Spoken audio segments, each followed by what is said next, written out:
Hey everyone, what's up? Garrett here from Mogovate, and in today's video we're going to be talking about how to promote your own app. Now, this question came in the form of a comment in our last video, so if you guys have any questions that you think I should make into a full video, definitely let me know down in the comments, and I will see if I can get to it in the next video. The question we have on our minds today is, how do we promote our own app, one that we made ourselves? So before we do this, you have to ask yourself 3 questions. 1, who is your target audience?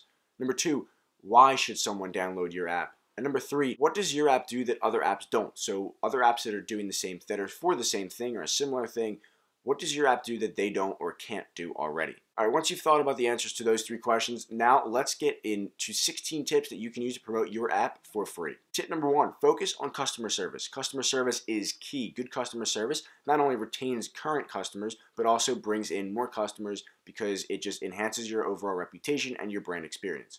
Also, bad customer experience not only deters people from wanting to use your product or service, but it also makes current customers leave. Tip number 2 is apply for awards. There are a ton of websites, YouTube channels, blogs, whatever out there that just review apps and will give out awards at the end of the year or the end of the month or whatever it is. You should find those websites and let them know about your app. Let them know what it is, what it does, that sort of thing, and apply for the award, whatever it is they're giving out. This will give you tons and tons of free publicity because a lot of people want to see what the best apps are, so they pay attention to these websites. Tip number 3 is kind of similar to that, but not really. You should contact bloggers who your app can help. So let's say you have a certain app for a certain industry, and a blogger talks about that industry. That's what their blog is about.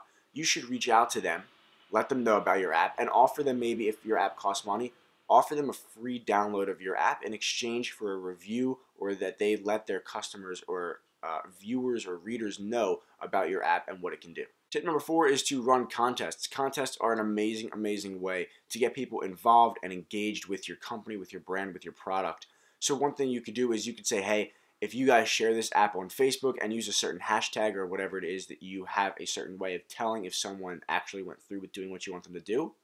Then if you guys do this, you will pick, let's say, a random person on such and such date, and they will get a free download of your app, or they will get a free, let's say there's in-app purchases in your app, they'll get a free purchase for one of those in-app purchases. This can especially be a great way to gain publicity because a lot of people, just by the chance of being able to win something, even if they can't, a lot of people will come and share whatever it is you want them to share, which will get you a lot more publicity than you really realize. Tip number 5 is to integrate social media. Now, pretty much every single game on the App Store does this. When you die or when you're out in the certain levels, you can share to Facebook what you've accomplished, or share to Facebook your high score or a new level or whatever it is. You can share it to Facebook, Twitter, Google+, all of these social networks you can share with. And this is a fantastic way to get free press, free publicity, without even realizing it, because people just share. They just want to show their friends what they did. They just want to brag about it. That's what it's all about, is enabling your users to let their friends know what they're doing without even realizing it. You can even have it so by default it shares and then they have to turn it off. It may not be the best business practice in terms of ethics, but I've definitely experienced apps that do that, and it does work.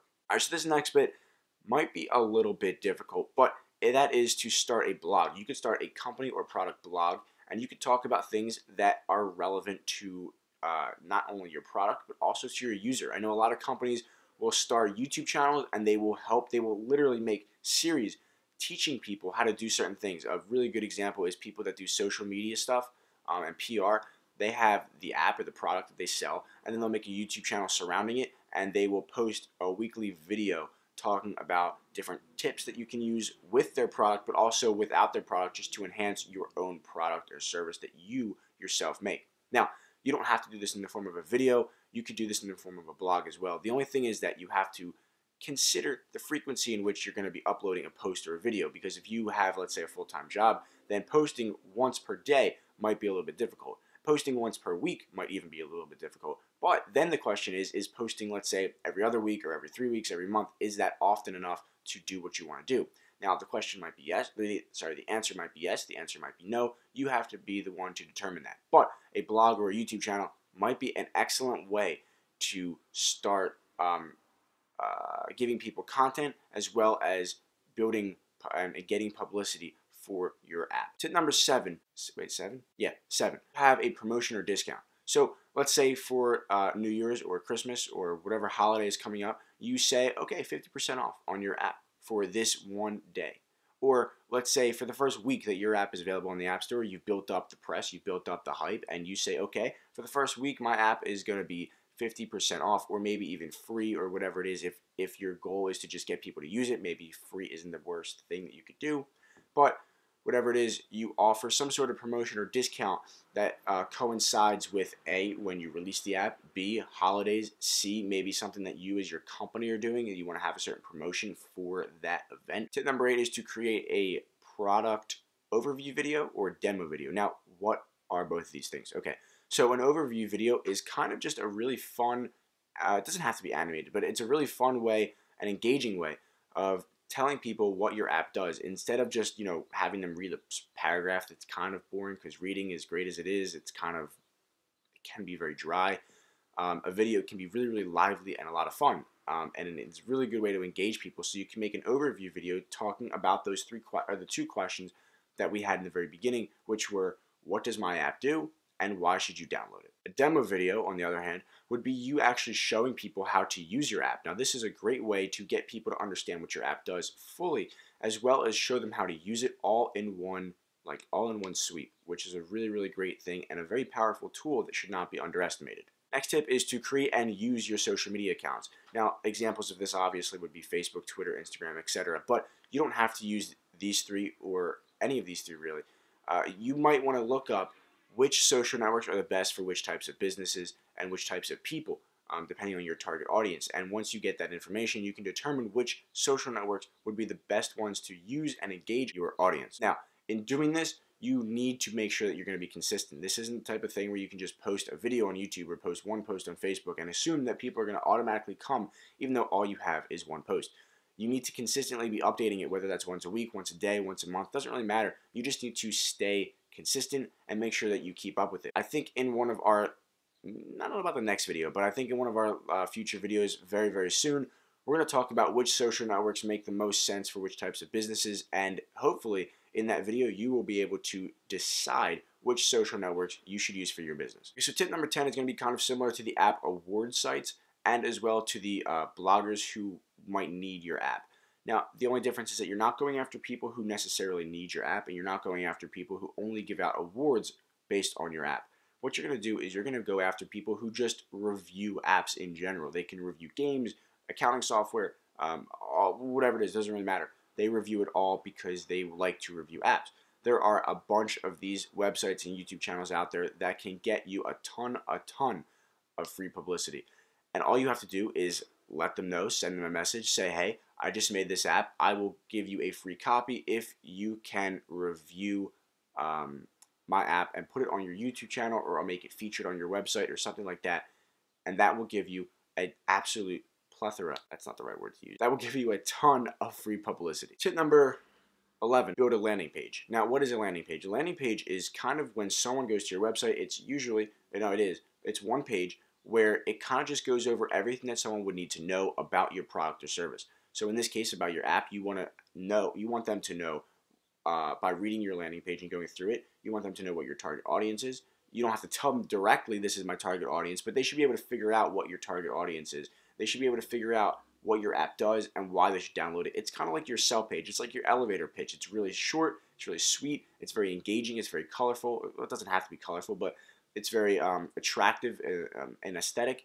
It's very nice, and it's something that people will want to stay on the page and read. Now, great examples of this are pretty much every big known or well-known app out there. Spotify does a great job at this.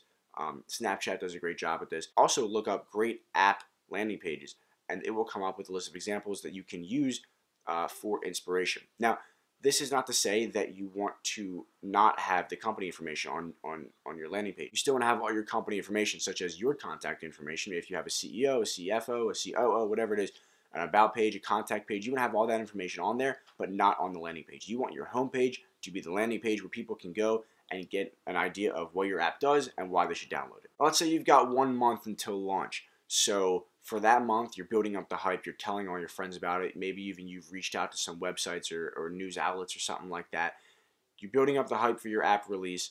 What's next? You need a press release. So you want as many people as possible to know, you want all the press to know, you want the biggest websites to know, and when your app launches on that day, you want them to talk about it. Make sure you get that done because it's really, really important and can really, really help you in both the short run and the long run in terms of publicity and success for your app. Going along with a press release, you want to include a PR kit whenever you contact press. Now, what goes into a PR kit? Maybe we'll make another video on this as well, but just the gist of it would be how-to videos, documentation on what your app does, who it's for, that sort of thing, an overview, and it's kind of like all of the information that anyone could possibly need goes into a PR kit. But we're going to make another video on this because I realize this is a pretty big topic, but it's a really, really important thing and will kind of help the press to make your press release as successful as possible. Tip number 14 is to create a solid icon. So that little icon that you use, that you click on when you open up your app, you want to have it as good and as attractive as possible because then people will want to click on it. They'll know what it is automatically when they just see it. They won't even have to read the name. They'll just know. Think of Instagram, Facebook, Twitter, all those. They have really, really attractive, solid, and simple icons that people just know and want to click on. All right, so my last tip for you guys is to focus on presentation. Now, what do I mean by this? Yes, your app, the UI, the user interface of your app might look amazing and the icon might look amazing as well. But if your presentation on the App Store or on your website are not amazing or don't align with that, people aren't going to trust it. They're not going to go and use it because it just doesn't look that good. On the App Store, every app gets its own page to talk about what the app can do and why you should download it. And a lot of people will take screenshots of the app in doing different things. Now, screenshots aren't really enough now. Now times you'll see screenshots, but you'll also see them shrunken down, and then they'll have other information around that screenshot that talk about what is going on that page, what the app can do, and overall why you should download it. You want to make sure that you present your app in the best way possible so that people want to use it and want to download it. Another thing you can do is to focus on the website, which I know we talked about the landing page, but overall the entire website, not just the landing page, is what you have to try and sell the app. Don't just focus on the landing page, focus on everything that people might be interacting with before they download the app. Things like this include the App Store page, which I just said, the website, as well as your Facebook and Twitter accounts or any other social media that you may choose to use. Everything should align, the branding should align, the colors should align, every copy, so the text, all of that should remain the same. It should all be aligned within your brand and your overall business message. So guys, thank you so much for watching. My name is Garrett. If you have a question that you think I should make into a video, definitely comment down below. And as always, subscribe and share this video with your friends if you learned something. Take care, and I'll see you guys in the next video. Peace.